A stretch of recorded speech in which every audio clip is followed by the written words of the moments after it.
Yeah. But yeah, you know what my views are now? I actually reckon, see how much progress you can make in the 5 years you're at school. I know logistically it's a nightmare, but some kids are really good at certain subjects. Yeah. Why should they not be in the advanced class, whether you're thinking about age groups or not? Advanced class, fair enough, but I don't know about bumping them up a year because I think a lot of school is social as well. It could be social, no, but then what if you're more mature than the people who are your age group? Yeah. As in, you can have a much deeper conversation. You know, a lot of this comes from what parents talk about with their children at home. And some parents will never talk about anything intellectual with their kids. Others, they actually know a lot of stuff. And they're being, in a way, forced to stay with their chronological age group rather than their intellectual peers.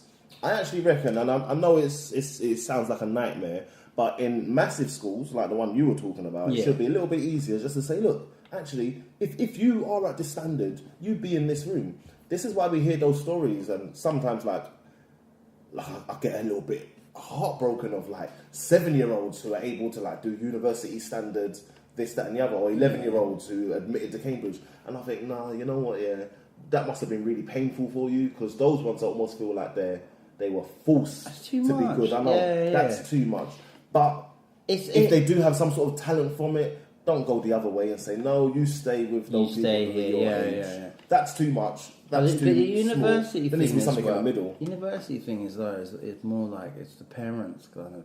No, that's what I mean. Because they don't know that that's the next stage. Like, university is the top stage. Yeah. And I'm sure they would appreciate just playing with kids their own age. You know? Yeah.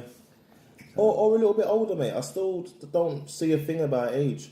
There's some a little bit older, yeah. Who get, you can't have a 7-year-old with university kids. No, of course not. That's too much. He's not chugging that bit. That's too much of an extreme. What's he doing? But what's wrong with a year, mate? Do you remember we had sets in school, like top set, middle set, bottom set? That's SETS if you're listening in medium wave. Yeah, we had different sets. We had top six. Mum, no, we didn't, mate. It was all boys' school. Carry on. What's the difference between a top set in year 9 and a bottom set in year 10? Yeah. But then again, like they're with people their age who are as clever, isn't it? In the top. I reckon that top set in year 9 could be in a middle set in year 10. Yeah, and you're right as well. Like, if someone gets bumped up, doesn't mean that those people are going to be clever. It just means that they're just a bit year older. Exactly. So that's something you've got to think about as well. But do you know how long they stay in that same year? Is there a limit, or do they just? If you repeat? Yeah. If we're going back to Nigeria in the 60s, because there's jokes you about would be men. in that year exactly. You would be there until you actually learn what you were meant to learn. As long as you can pay for it, yeah. Well, you wouldn't be there if you couldn't pay. But yeah. But what I mean is, as long as you pay for it, you can still stay in. I think a lot of people's families, if they paid for a year of school and you'd made zero progress, you're gonna go do some manual labour instead. Let's get you doing something that makes the money back. I guess so, mate. Yeah. I guess so. How were you with tests at school? I actually did alright on tests, mate. Have you ever... Depends on the subject, anyway. Be honest. Yeah. Have you ever tried to cheat on the test, and what did you do? Or do you remember someone cheating? I don't know. I don't think I cared enough to cheat, mate. I don't. Exactly. I just, in my head, I'm just thinking, I don't think I cared enough. I knew enough to get a good grade.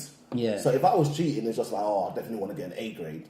And I wasn't like that when I was at school. Right? I remember in our school there were some children who were just so they didn't realise why we were there. Yeah. And then on GCSE day, they'd write their name. I saw cheating. No, but I think they write their name and then they're just look around. Ooh. And I'm like, this is a test. Like, this is going to determine what you do next year. Yeah. And they just look around, try and distract others. Yeah. And I remember getting those GCSE results, and Because I remember I did okay, and they were like, "Oh yeah, you got all of these A to C's." They were surprised because not many people did in our school. They were like, "Well done, well done." And I remember a lot of children just sitting on the wall, kind of going, "What are we gonna do now?" Exactly. And it's like, "What did you think we were here to do?" You know what I mean? But listen, it's an age-old story. I'm pretty sure you can see it now as well. Now, you don't need to go to the wall to see this. If you're on social media, it's just all over the place. Yeah. People just flunking their exams, getting grades that read out FUD, like F's, U's and D's. Oh, God. Or Duff in their grades. And yeah, it is a little bit of a shame that the education system has failed them. Or that they've kind of let themselves down in not embracing. Yeah, there's a lot of people to blame. What's in front of them. The reason I talk about tests because a teacher in Italy in 1996 was suspended for passing students' exam answers that were hidden in salami sandwiches. Wait, hold on. I know you said lunch was part of the curriculum. No, but they're having lunch. I know. They're having lunch in the test hall. In the exam hall, they're having lunch. No, I reckon he knew the answers. Yeah. And then he's just like, have some lunch before the test. And they're like, oh, wink, wink. And I reckon he's like, I don't know. Mate, I don't know if you're allowed to eat. What you think is they were allowed to eat while they were having the test? That's a really slack test, isn't it? Did you know that? What's it called? I saw this online that. Well, I've been told by some youngsters that you're not allowed to have your own, a water bottle. If you take it into the exam hall, you've got to take the label off of the bottle. Because you can get like any print that you want or any text that you want printed onto the label, and loads of people would have like the periodic table where the ingredients are meant to be and all of this kind of stuff. So that's the extent that people are going to cheat. So we've come a long way since these salami sandwiches with the answers inside. I don't know, which part? The ham? Was it cut out? Mate, I'm imagining a baguette. In butter? I'm imagining a baguette that just has an A4 piece of paper rolled up. But how are you reading that in the middle of the exam, though? Do you know if any other ways that people cheat? That's a mad one to get it printed on your water bottle. Obviously, there's the write it on your hand. And, but I'm talking about smart ways. Have you seen the one where it's the pencil and you can get anything you want printed on the edge of a pencil.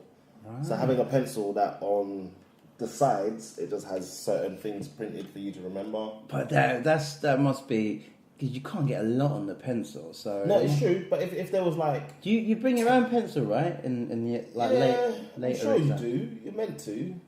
If you turn up with no pen, I'm sure they're going to give you one. Yeah. But mate, for certain exams, I remember history GCSE. I just needed to remember some people's names and dates, and that was good. I could tell the whole story. Yeah, true. That was my failing in history. Like, I could tell you the whole story and the consequences and the trigger points and all of that, but I don't remember what day it happened. God. I know. Having to remember dates. I mean, it's not like that was worth a whole grade to me. In history is to know when things started. Like, when did the World War start? I mean, I know it was in the past. Exactly, and I know it was Franz Ferdinand. You get me, Duke Franz Ferdinand. I can tell you all of this stuff. Mate. And the Night of the Long Knives. Yeah, and I know the names and the of Politburo. Exactly. Mate, I know all of this stuff. Yeah. It doesn't matter what day it is. I don't care, man. Leave me alone. Yeah, well, that was school. And I'll leave you with this, Zach. Go on. There's a Chinese proverb that says, teachers open the door, it's up to you to enter the room. I like it.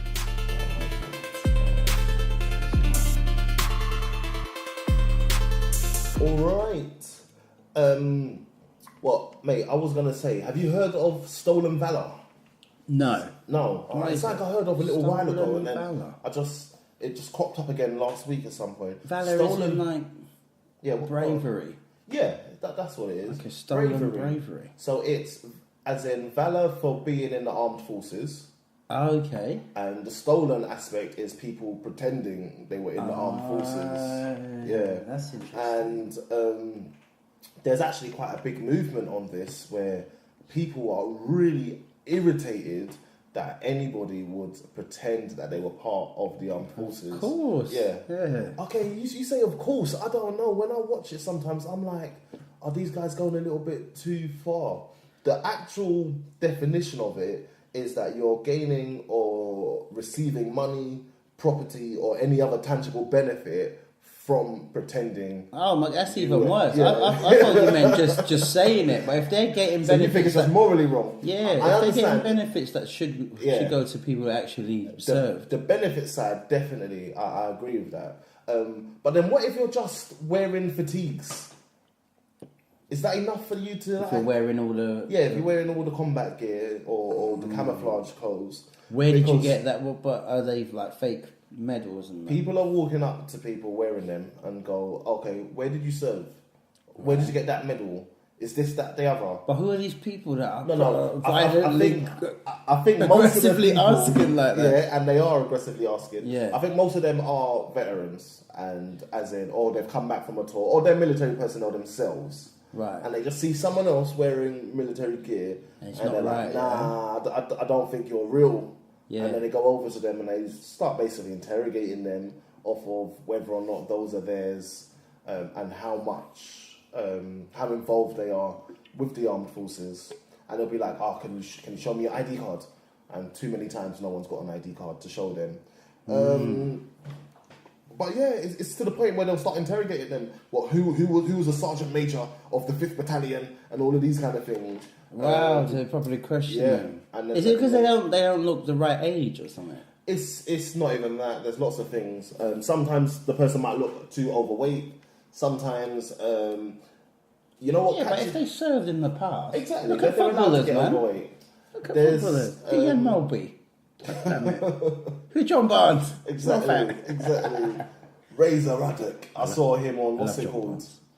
I like John Barnes. I like Razor Ruddock as well. But yeah, he's He was turned fat into when a- he played football. Yeah. True. So was Ian Mulby. True.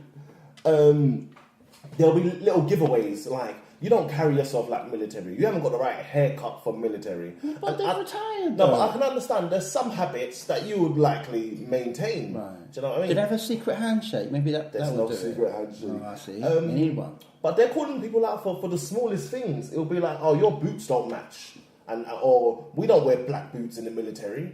And So then- are these then they'll people start- going to like military events then? I think there's a little bit of both. Sometimes people are just out in the street Because that's just that. or in the supermarket. That's mentally like wrong. Because it What, to go there and lie? go there where Yeah. everyone serves and go, yeah, I serve. Yeah. I don't think they're mingling that much with people who know, because I think you will quickly out yourself through conversation.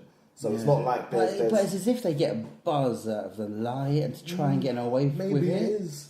Like, why would you go to an event where you're an imposter? No, but no, like I say, I don't think they're going to those events because Right. you get caught out really quick. Do you know what I mean? If I went to an event and said that I was a nuclear physicist, it wouldn't take long for them to figure out I didn't know what I was on about, mate. Imagine. Oh, I'd love that. We should just do that. We'll do an episode for that. Every week we just do go to a different event and Yeah. go, well, how did you do surgery Yeah, on that the horse? infiltration, yeah. I started by... The infiltration pod. Yeah, but it's more that they've seen them out and about. I haven't really seen videos of them getting the benefits that we're talking about. I've never seen them getting money. I've never seen them getting any property or anything. But I think in America, there's a lot of veteran discounts. And kind of, if you're just wearing the clothes and you've got that thing about you, you might be given the discount. And the whole, I think, because in America, if you wear it, they all like... A lot of people will give you props. And they'll thank you for your service. Exactly. So, yeah, I think it's they that make- side, if anything. They want that. Yeah. But then they haven't deserved it. Like, why are they doing that? I don't know, mate. That's right, isn't it? But I'm not so convinced that they're not allowed to wear all this stuff. You know what it is? I think I've watched too many videos of the people who are accusing them of stealing Valour going too far with it. Because it's turned into a thing of, we need to humiliate these people who are wearing our service gear without having Well, when done you the say, same. is it just the uniform? But is it the medal? If you're wearing medals, some then people no, are wearing medals. you deserve to be outed then. But also, doesn't that just kind of make your thing look a bit more authentic?